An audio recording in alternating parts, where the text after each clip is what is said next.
Bonjour à tous, bien-aimés, je voudrais partager avec vous quelques versets dans le livre des Actes, chapitre 19. Je ne vais pas lire tout le chapitre, mais je vous invite vraiment à prendre le temps de le lire, mais là ce serait trop long.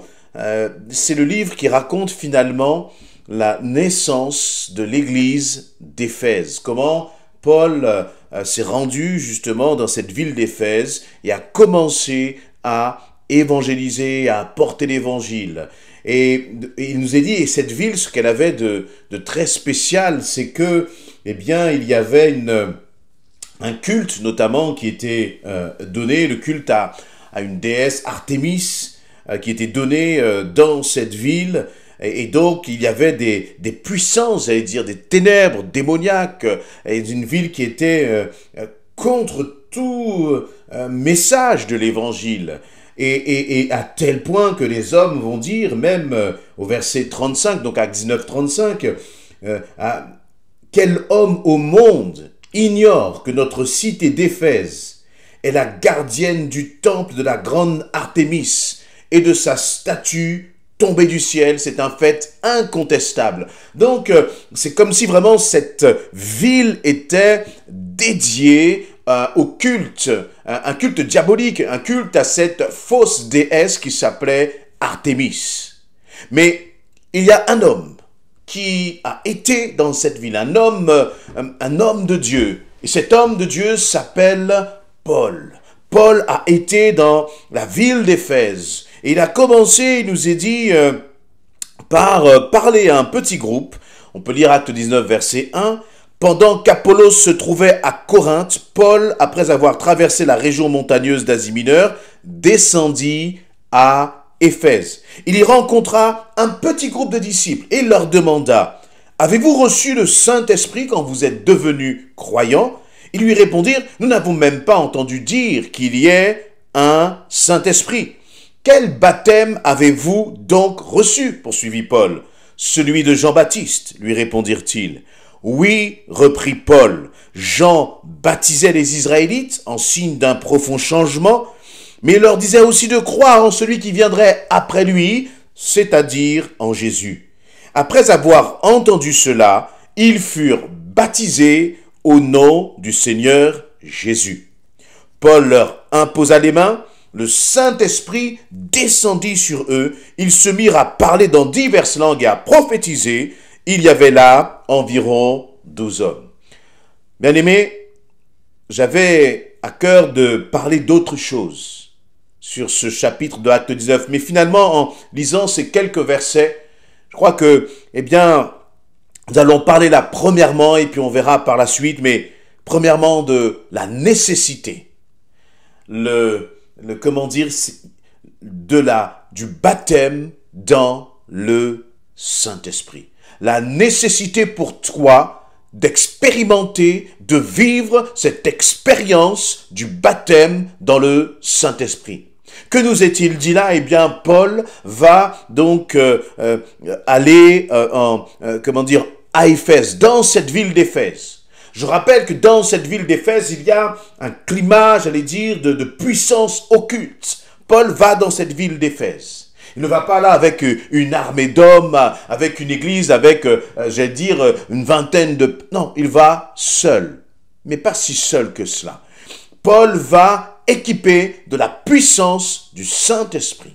Et là, il rencontre, il nous est dit, un groupe de disciples, donc des hommes qui sont croyants, qui connaissent, l'évangile, qui ont reçu l'évangile. Ils croient en Jésus-Christ. Et la première question, la première chose que Paul va leur demander, voyez, c'est « Avez-vous reçu le Saint-Esprit quand vous êtes devenus croyants ?» Donc, il voit que ces hommes sont des hommes qui ont reçu Jésus-Christ. Parce que c'est croyants, pas croyants en la déesse Artémis, bien sûr, mais des croyants en Jésus-Christ. Dans d'autres versions, il nous a dit des disciples de Christ. Et la première préoccupation, de Paul, c'est « Avez-vous reçu le Saint-Esprit » À travers cette question, Paul est donc en train de dire qu'on peut être croyant sans avoir reçu la puissance du Saint-Esprit sans avoir été baptisé du Saint-Esprit. Là, dans le, comment dire, le mot reçu, là, il doit être compris comme étant comme le baptême dans le Saint-Esprit. Parce que tout croyant en Jésus-Christ devient le temple du Saint-Esprit. Donc tout croyant a reçu le Saint-Esprit. Mais tout croyant n'est pas baptisé du Saint-Esprit. Et donc ces hommes vont répondre à la question de Paul en disant, mais on n'a même pas entendu dire qu'il y a un Saint-Esprit. Alors Paul va commencer à leur dire, il va revenir presque, j'allais dire, à la base. Mais de quel baptême avez-vous été baptisés? Ils vont dire, eux, du baptême de Jean, c'est-à-dire, avant que Jésus-Christ soit mort et ressuscité à la croix, eh bien, Jean le Baptiste baptisait. Mais il baptisait, donc, le baptême dont il baptisait n'était pas un baptême qui exprimait la mort et la résurrection en Christ, mais un baptême qui exprimait uniquement la repentance. Et donc, que va faire Paul? Eh bien, il nous est dit au verset 4, Jean baptisait les Israélites en signe d'un profond changement, donc de la repentance. Mais il vous disait aussi de croire justement en Jésus-Christ. Après que ces croyants justement ont entendu cela, ils ont été baptisés au nom de Jésus-Christ. Baptisés au nom de Jésus-Christ, il nous est parlé là du baptême d'eau au nom de Jésus-Christ. Après que ce baptême d'eau au nom de Jésus-Christ ait été réalisé par Paul, que va-t-il faire? Il ne va pas s'arrêter là. Il aurait pu s'arrêter là en leur disant, bien, vous aviez été baptisés du baptême de Jean, maintenant je vais vous baptiser du baptême de Jésus-Christ. Voyez? Il ne s'arrête pas là. Mais avant d'aller plus loin, remarquons une chose. C'est que Paul n'a pas hésité à les baptiser du baptême de Jésus-Christ, alors qu'ils avaient déjà été baptisés par immersion du baptême de Jean-Baptiste. Qu'est-ce que nous pouvons en déduire? Nous pouvons en déduire que parfois, certains, et ça a été mon cas, j'ai été baptisé enfant, j'ai été baptisé bébé. Ce n'était donc pas l'engagement de ma propre conscience, d'une bonne conscience, puisque j'étais bébé. C'était la décision de mes parents, je ne sais même plus comment ça s'est passé, mais on m'a raconté, on m'a dit que j'ai été baptisé. Mais aux yeux de la parole de Dieu, à l'éclairage de la parole de Dieu, ce baptême que j'avais vécu n'a pas de valeur biblique, et donc n'est pas un baptême selon la parole de Dieu. Et là, de même, pour Paul, comme ces hommes n'avaient pas été baptisés du baptême de Jésus-Christ, qu'a-t-il fait? Eh bien, il les a réellement baptisés du baptême de Jésus-Christ. C'est ce qui est écrit au verset 4. Oui, reprit Paul, Jean baptisait les Israélites, donc en signe d'un profond changement. Et au verset 5, après avoir entendu cela, ils furent baptisés au nom du Seigneur Jésus. Et donc, parfois, beaucoup se posent la question, mais j'ai déjà été baptisé étant bébé. La question n'est pas de savoir si tu as déjà été baptisé ou pas. La question est de savoir est-ce que ton baptême est conforme à l'enseignement de la parole de Dieu. Et si ce n'est pas le cas, cela signifie que ce baptême-là n'a pas de valeur. Ensuite, continuons. Paul va dire,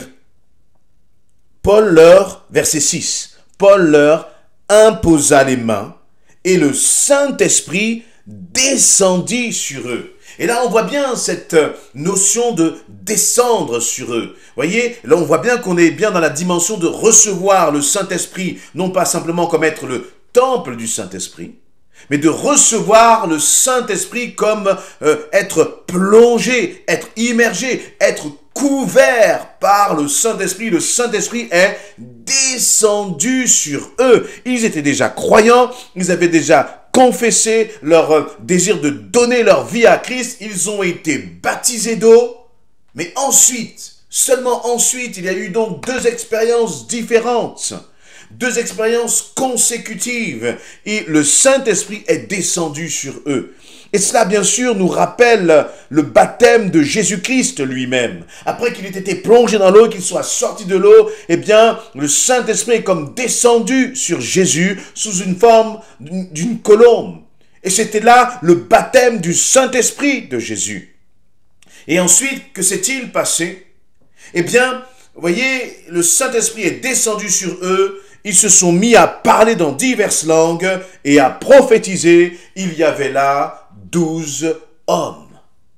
Ces hommes ont vécu une expérience extraordinaire, c'est-à-dire qui n'est pas de l'humain, qui n'est pas quelque chose fabriqué par les hommes. Mais ils avaient besoin d'aller jusque-là. Ils avaient besoin de vivre cette expérience du baptême dans le Saint-Esprit. Si l'on revient sur le verset 2, Paul va leur dire, mais avez-vous reçu le Saint-Esprit? C'est comme si ce n'était pas suffisant. Dans la version Louis II, avez-vous seulement reçu? Parce que ce n'était pas suffisant d'être baptisé d'eau. Et laisse-moi te dire que donner ta vie à Christ te donne le salut. En donnant ta vie à Jésus-Christ, eh bien, tu es sauvé.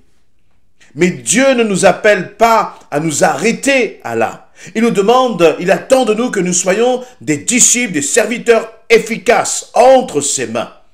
Et les combats que nous avons à mener ne sont pas contre la chair et le sang, mais contre les dominations. Et Dieu veut que tu sois un instrument puissant entre ses mains. Entre ses mains. Et pour être un instrument puissant entre les mains du Seigneur, tu a besoin du baptême dans le Saint-Esprit. Et voyez, ces hommes étaient des disciples. Mais des disciples, finalement, qui ne revêtaient pas la puissance du Saint-Esprit. La dimension de la puissance est nécessaire parce que ce n'est qu'à travers la puissance du Saint-Esprit que finalement les miracles peuvent s'accomplir. Ce n'est qu'à travers la puissance du Saint-Esprit que tu deviens un instrument efficace entre les mains de l'Éternel. Manifester la gloire de Dieu, pour manifester la gloire de Dieu, il faut que tu deviennes un instrument de puissance entre les mains de l'Éternel. Et tu ne pourras pas devenir un instrument de puissance par tes propres forces, par uniquement tes efforts. Tu ne pourras pas devenir un instrument de puissance en passant ton temps à jeûner, à prier, à lire la Bible. Il faut recevoir le baptême dans le Saint-Esprit. Ce n'est donc pas simplement que le Saint-Esprit habite en toi.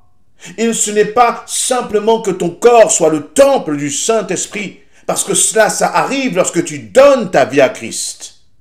Lorsque tu donnes ta vie à Christ, tu vois, tu vis et tu expérimentes que lorsque, par exemple, tu vas mentir, il y a quelque chose en toi qui te reprend. Tu vas voir que lorsque tu fais quelque chose de mal, il y a quelque chose en toi qui te reprend. Et ce quelque chose en toi qui te reprend, ce n'est pas ta conscience, c'est l'Esprit de Dieu en toi qui est attristé et qui provoque une tristesse en toi. Et cela montre donc que tu es le temple du Saint-Esprit. Mais la dimension de la puissance du Saint-Esprit, c'est une autre expérience. Le baptême dans le Saint-Esprit est une autre expérience.